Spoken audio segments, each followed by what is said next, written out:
एक बार एक छोटा सा बालक भगवान के बहुत निकट था। भगवान ने कहा कि बालक, अब तुझे पृथ्वी पर जाने का समय आ चुका है। उस बालक ने कहा, प्रभु आपके बिना मैं कैसे रहूंगा। भगवान ने कहा, नहीं, तुम्हें रहना होगा, लेकिन प्रभु मेरी देखभाल कौन करेगा। भगवान ने कहा कि पृथ्वी पर एक ऐसा पात्र मिलेगा जो निस्वार्थ भाव से, बिना कोई स्वार्थ के वो तुम्हारा ध्यान रखेगा, निस्वार्थ भाव से वो तुम्हारी सेवा करेगा। परंतु प्रभु मुझे बुखार आ जाए तो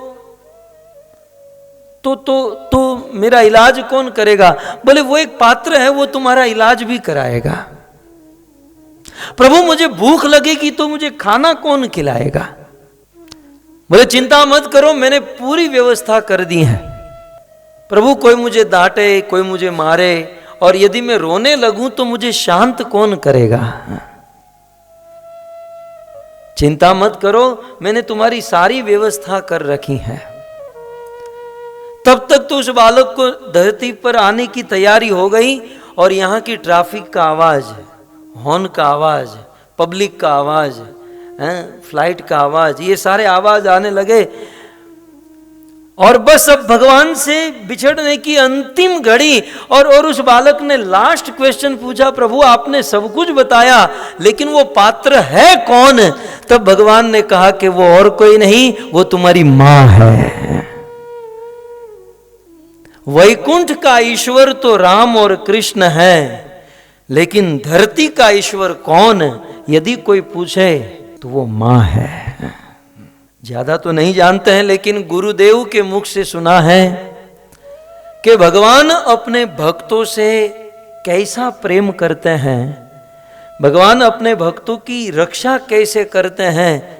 अब भगवान को तो देखा नहीं, देखते हैं तो मूर्ति के रूप में देखते हैं, विग्रह के रूप में।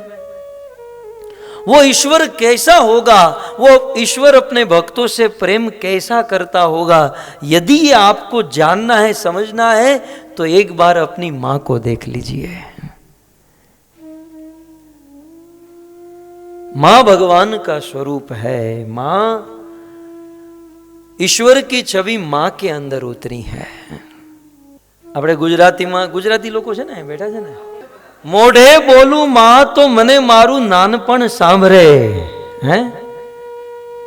अपने गुजरात में एक दोहो है कि मुखे बोलू मां तो मने मारू नानपण सांभरे, पछी मोटपनी मजा कड़वी लागे कागड़ा। बहुत सुंदर आपड़ा संतोए कीधु, त्राजवे तोल तोलाय नहीं, त्राजवे तोल तोलाय नहीं, अने घाटड़े घाट घड़ाय नहीं। आखा ब्रह्मांड मां मुलवाय बधू, पण माना हैया ने मुलवाय नहीं। आखा ब्रह्मांड मां मुलवाय बधू, पण माना हैया ने मुलवाय नहीं। इस धरती पर सभी वस्तु का मोल लगा सकते हैं, लेकिन मां के दिल को, मां के हृदय को कोई तोल नहीं सकते हैं। ये है मां। चाहे लोक में, समाज में, संसार में या वेदों में स्त्रियों की कुछ अवहेलना भले की गई है, लेकिन इस धरती पर बड़े बड़े संत, बड़े बड़े पराक्रमी, या इवन भगवान का जन्म भी इस मां के गर्भ से हुआ है।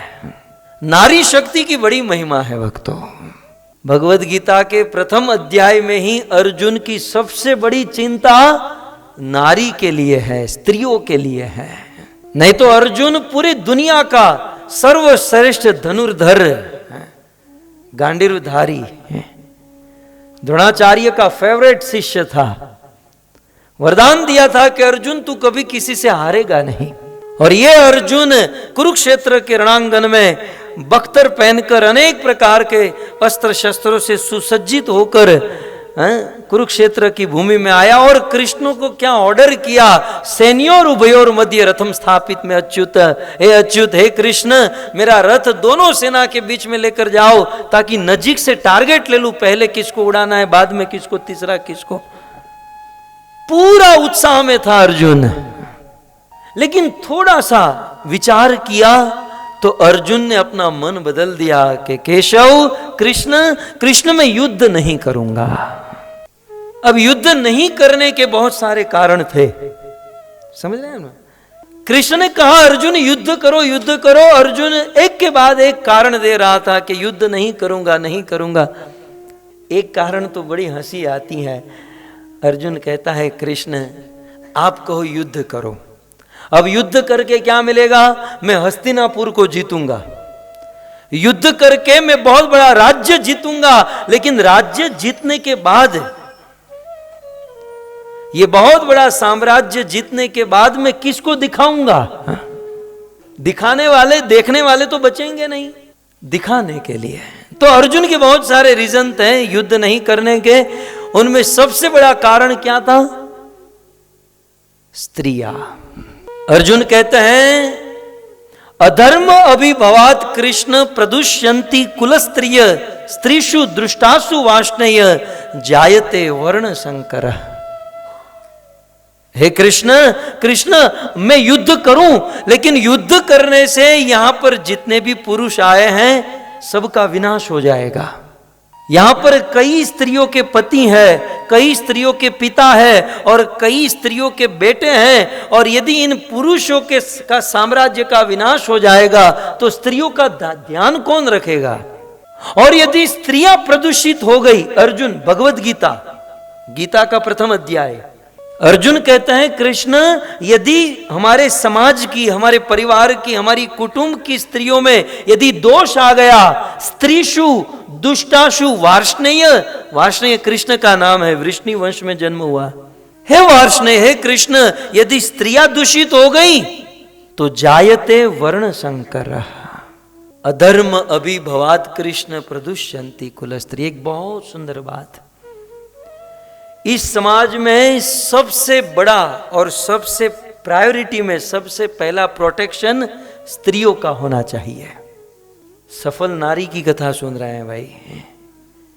सफल नारी बोलने से कोई थोड़ी सफल हो जाएगा, कुछ करना होगा। और सबसे पुरुषों के लिए करने लायक क्या है, सबसे पहले स्त्रियों को प्रोटेक्शन दे। क्या कहते हैं अर्जुन भगवत गीता में, अधर्म अभिभवात कृष्ण। हे कृष्ण, इस संसार में अधर्म जब प्रवेश करता है तो कौन सी खिड़की से प्रवेश करता है जानते हैं? अधर्म को जब आना होता है तो सबसे पहले स्त्रियों को दूषित कर देता है, स्त्रियों की बुद्धि फेर देता है। जिस कुल में, जिस परिवार में स्त्रियों में कुछ गड़बड़ होने लगी, समझो इस कुल, इस परिवार का पतन निश्चित है, क्योंकि अधर्म प्रवेश कर रहा है। और अधर्म प्रवेश स्त्रियों के द्वारा होता है। मैं नहीं कह रहा हूं, भगवत गीता में अर्जुन कृष्ण से कहते हैं अधर्म अभिभवात कृष्ण।